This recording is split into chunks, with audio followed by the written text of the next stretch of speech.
ನಮ್ಮ ದೃಶ್ಯ ಮತ್ತು ಅಕ್ಷರ ಮಾಧ್ಯಮ ಮಿತ್ರರಿಗೆ ಈ ಒಂದು ಸುದ್ದಿಗೋಷ್ಠಿಗೆ ಸ್ವಾಗತಿಸ್ತಾ, ಈ ಒಂದು ಸುದ್ದಿಗೋಷ್ಠಿಯಲ್ಲಿ ನಮ್ಮ ಜಿಲ್ಲಾಧ್ಯಕ್ಷರಾದಂಥ ಅಲ್ಲಾಬಕ್ಷ ಅವರು, ನಮ್ಮ ಸಂಘದ ಕ್ರೀಡಾ ಸಮಿತಿಯ ಯುವಾಧ್ಯಕ್ಷರು ಮತ್ತು ನಮ್ಮ ಪ್ರಮೋದರು ಜೊತೆಗಿದ್ದಾರೆ.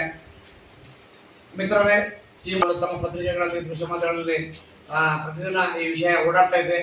ಏನಂದ್ರೆ, ಈ ಒಂದು ವಿದ್ಯುತ್ತಿನ ಅಧಿಕಾರದಲ್ಲಿ ಒಂದು ಅಧಿಕಾರ ಮಾಡ್ತಾರೆ, ಕಾಂಗ್ರೆಸ್ ವಿರೋಧ ಮಾಡ್ತಾ ಇದೆ. ಬಟ್ ಇದು ಜನಸಾಮಾನ್ಯರಿಗೆ ಎಷ್ಟು ಹೊಡೆತ ಬೀಳ್ತಾ ಅಂತ ನಮ್ಮೆಲ್ಲರಿಗಿಂತ ಬಹಳ ಚೆನ್ನಾಗಿ ಗೊತ್ತಿದೆ.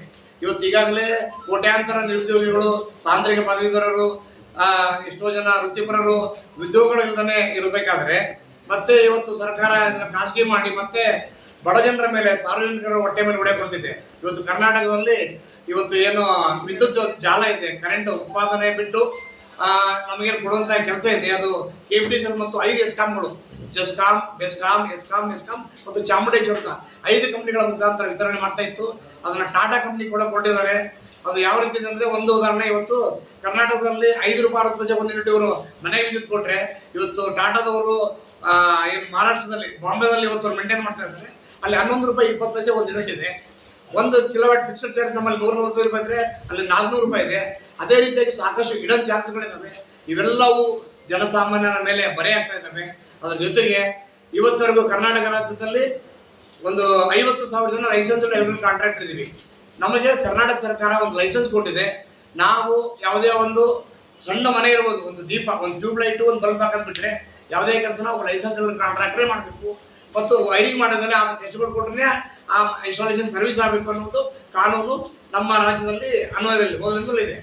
ಆ ಒಂದು ಕಾನೂನನ್ನು ತೆಗೆದುಬಿಟ್ಟು 150 ಕಿಲೋವರೆಗೂ ಯಾವುದೇ ಟೆಸ್ಟ್ ರಿಪೋರ್ಟ್ ಬೇಡ ಅನ್ನುವ ಒಂದು ಧೋರಣೆಗೆ ಸರ್ಕಾರ ಬಂದು, ಯಾವುದೋ ಒಂದು ತ್ರಿಪುರದಲ್ಲಿರುವಂಥ ಸಣ್ಣ ರಾಜ್ಯ, ನಮ್ಮ ಕರ್ನಾಟಕದ ಯಾವುದೋ ಒಂದು ಜಿಲ್ಲೆಗೆ ಸಮಾನ ಅಲ್ಲ, ಗುಡ್ಡಗಾಡು ಪ್ರದೇಶ, ಅಲ್ಲಿ ಜನವಸತಿ ಇಲ್ಲ, ಇನ್ನೊಂದಿಲ್ಲ ಅಂತ ಅದನ್ನು ಸರ್ವೆ ಮಾಡಿಬಿಟ್ಟು ನಮ್ಮ ಕರ್ನಾಟಕ ರಾಜ್ಯದ ಮುಖ್ಯ ಕಾರ್ಯದರ್ಶಿಗಳು ಇಲ್ಲ, ಇಲ್ಲಿ ಕೂಡ ಅದನ್ನು ತಂದ್ರೆ ಚೆನ್ನಾಗಿ ಅಂತಿಕೊಂಡು ಈ ಏನೋ 50,000 ವಿದ್ಯುತ್ ಗುತ್ತಿಗೆದಾರಿದ್ದಾರೆ.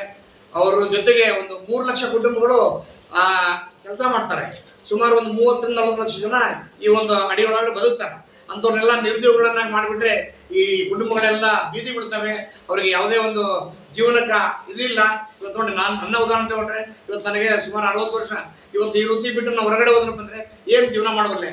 ನನ್ನ ಕುಟುಂಬಕ್ಕೆ ನಾನು ಏನು ಒಂದು ಇದು ಕೊಡಬಲ್ಲೆ? ನಾನು ಇಂಥ ಒಂದು ಪರಿಸ್ಥಿತಿ ಸರ್ಕಾರಗಳು ತರ್ತಾ ಇದ್ದಾವೆ. ಇದರಿಂದ ಯಾರಿಗೂ ಒಳ್ಳೆಯದಿಲ್ಲ, ಲಾಭ ಇಲ್ಲ. ಆ ಒಂದು ಕಾರಣಕ್ಕೆ ತಾವುಗಳು ದಯಮಾಡಿ ಇದನ್ನು ತಮ್ಮ ಪತ್ರಿಕೆಗಳಲ್ಲಿ, ತಮ್ಮ ದೃಶ್ಯ ಮಾಧ್ಯಮಗಳಲ್ಲಿ ಹೆಚ್ಚೆಚ್ಚಾಗಿ ಬಿತ್ತರಿಸಿ ಇದನ್ನು ವಿರೋಧಿಸಬೇಕು. ಅದೇ ರೀತಿಯಾಗಿ ನಾನು ಸಂಘ ಸಂಸ್ಥೆಗಳಿದ್ದಾವೆ, ಆಮೇಲೆ ಈ ಕಾರ್ಮಿಕ ಸಂಘಟನೆಗಳಿದ್ದಾವೆ, ರೈತ ಸಂಘಟನೆಗಳಿದ್ದಾವೆ, ಬುದ್ಧಿಜೀವಿಗಳಿದ್ದಾವೆ. ಅವರೆಲ್ಲರಿಗೂ ನಾನು ವಿನಂತಿ ಮಾಡ್ಕೊತೀನಿ, ದಯಮಾಡಿ ಈ ಒಂದು ಏನು ಖಾಸಗೀಕರಣ ಇದೆ, ಇದನ್ನು ದಯಮಾಡಿ ಕೈ ಬಿಡಬೇಕು. ಇದರಿಂದ ಯಾರಿಗೂ ಒಳ್ಳೇದಾಗಲ್ಲ. ಆ ಜನಪರವಾಗಿರುವಂಥ ಕೆಲಸಗಳನ್ನು ಮಾಡ್ರಿ. ಇನ್ನೂ ಸಾಕಷ್ಟು ನೀವು ನೌಕರಿಗಳನ್ನು ಹುಟ್ಟಾಕ್ರಿ, ಉದ್ಯೋಗಗಳನ್ನು ಕೊಡ್ರಿ, ಜನಪರ ಕೆಲಸಗಳನ್ನು ಮಾಡ್ರಿ ಅಂತ ತಿಳ್ಕೊಂಡು ಈ ಮೂಲಕ ತಮ್ಮಲ್ಲಿ ನಾನು ಕೇಳ್ಕೊತೀನಿ. ಇದರ ಒಂದು ಆ್ಯಪನ್ನು ಒಂದು ರೆಡಿ ಮಾಡಿದ್ವಿ. ಅದು ಏನು ಹೇಳ್ತಂದ್ರೆ, KERCಗೆ, ಕರ್ನಾಟಕ ರೆಗ್ಯುಲೇಟರಿ ಎಲೆಕ್ಟ್ರಿಸಿಟಿ ಕಮಿಷನ್ ಅಂತ ತಿಳ್ಕೊಂಡು ನಮ್ಮ ಕರ್ನಾಟಕ ಸರ್ಕಾರದ ಒಂದು ಕಮಿಷನ್ ಇದೆ. ಅವರಿಗೆ ನಾವು ಒಂದು ಅರ್ಜಿ ಹಾಕಿದ್ದಾದ್ರೆ, ಈ ರೀತಿ ಖಾಸಗೀಕರಣ ಮಾಡೋದು ನಮ್ಮ ವಿರೋಧ ಅಂತ ತಿಳ್ಕೊಂಡು 50,000 ಅರ್ಜಿಗಳೇನಾದರೂ ಅಲ್ಲಿ ರಿಜಿಸ್ಟ್ರೇಷನ್ ಆದರೆ ಈ ಟಾಟಾದವರು ನಮ್ಮ ಕರ್ನಾಟಕಕ್ಕೆ ಬರೋದು ತಪ್ತಾರೆ. ಅನ್ನೋ ಒಂದು ಆ್ಯಪ್ ಇದೆ, ಅದನ್ನು ಕೂಡ ತಮಗೆ ಕೊಡ್ತೀವಿ. ದಯಮಾಡಿ ಎಲ್ಲರೂ ತಾವು ತಮ್ಮ ಭಾಳ ಸರಳವಾಗಿದೆ, ಅದು ಕನ್ನಡದಲ್ಲಿದೆ, ಇಂಗ್ಲೀಷಲ್ಲಿದೆ, ಒಂದು 4 ಲೈನಲ್ಲಿದೆ, ಅದನ್ನು ಬರೆದು ಹಾಕಿದೆ. ಆದರೆ ಈ ತಿಂಗಳ 30 ತಾರೀಕು ಒಳಗಡೆ ಅದನ್ನು ಮಾಡಿದರೆ 50,000 ಅರ್ಜಿಗಳು ಏನಾದರೂ ನಾವು ಕೊಟ್ಟಿದ್ದಾದರೆ ಅದರಿಂದ ಈ ಒಂದು ಖಾಸಗೀಕರಣ ತಪ್ತದೆ. ಟಾಟಾದಂತರಿಗೆ ಇಂಡಸ್ಟ್ರಿಯಲ್ ಲೈನಲ್ಲಿ ಬೇಕಾದಷ್ಟು ಇದ್ದಾವೆ. ಇವತ್ತು ವಿಮಾನ ಸಂಸ್ಥೆಗಳನ್ನ ಈಗಾಗಲೇ ತಮ್ಗೆ ಗೊತ್ತಿರುವಂಗೆ ಈಗ ಅನೇಕ ಸಂಸ್ಥೆಗಳು ಈಗ ಸಾರ್ವಜನಿಕರಿಗೆ ಸೇವೆಗಿರುವಂತಹ ಸಂಸ್ಥೆಗಳನ್ನ ಈಗಾಗಲೇ ಕೇಂದ್ರ ಸರ್ಕಾರ ಆಗಿರ್ಬೋದು, ರಾಜ್ಯ ಸರ್ಕಾರಗಳಾಗಿರ್ಬೋದು, ಅದನ್ನೆಲ್ಲ ಖಾಸಗೀಕರಣ ಮಾಡಲಿಕ್ಕೆ ಹೋಗ್ತಾ ಇದ್ದಾರೆ. ಅದರಿಂದ ನಮಗೆ ಸಾರ್ವಜನಿಕರಿಗೆ ಏನು ಬೇಡಿಕೆಗಳು ಇವತ್ತು ಪೂರೈಸ್ತಾ ಇವೆ, ಅದರಿಂದ ಏನು ನಮಗೆ ಲಾಭ ನಮ್ಮ ಸಾರ್ವಜನಿಕರಿಗೆ ಸಿಗ್ತಾ ಇದೆ, ಇವರು ಅದನ್ನು ಕಡೆಗಣಿಸಿ ಅದನ್ನು ಕಡಿಮೆ ಮಾಡುವಾಗ ಮತ್ತು ಅದರ ಲಾಭವನ್ನು ಜನರಿಗೆ ಸಿಗ್ಲದಂಥ ವ್ಯವಸ್ಥೆ ಇವತ್ತು ಮಾಡ್ತಾ ಇದ್ದಾರೆ. ಕಾರ್ಪೊರೇಟ್ಗೆ ಎಲ್ಲವೂ ನಮ್ಮ ಸಮಸ್ಯೆಗಳು ಈಗಾಗಲೇ ಭಾರತ ದೇಶ ಸ್ವತಂತ್ರ ಆದ ಮೇಲೆ ಬಹಳಷ್ಟು ಸಮಸ್ಯೆಗಳು ಸಾರ್ವಜನಿಕರಿಗೆ ಸೇವೆಗಿದೆ. ಇವತ್ತು ಆಸ್ಪತ್ರೆ ಇರ್ಬೋದು, ಆಮೇಲೆ ಮುನ್ಸಿಪಾಲ್ಟಿ ಇರ್ಬೋದು, ಆಮೇಲೆ ಪೊಲೀಸ್ ಸ್ಟೇಷನ್ ಇರ್ಬೋದು, ಆಮೇಲೆ ರೈಲ್ವೆ ಇರ್ಬೋದು, ಬಸ್ ಸಂಚಾರ ಇರ್ಬೋದು.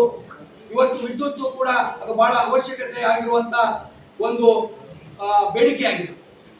ಈ ಒಂದು ಬೇಡಿಕೆ ಇವತ್ತಿನ ಕಾಲಮಾನದಲ್ಲಿ ಪ್ರತಿಯೊಂದು ಇವತ್ತೇನಾದರೂ ಕೆಲಸ ಆಗಬೇಕಾದ್ರೆ ವಿದ್ಯುತ್ ಶಕ್ತಿ ಬಹಳ ಅವಶ್ಯಕತೆ ಇದೆ.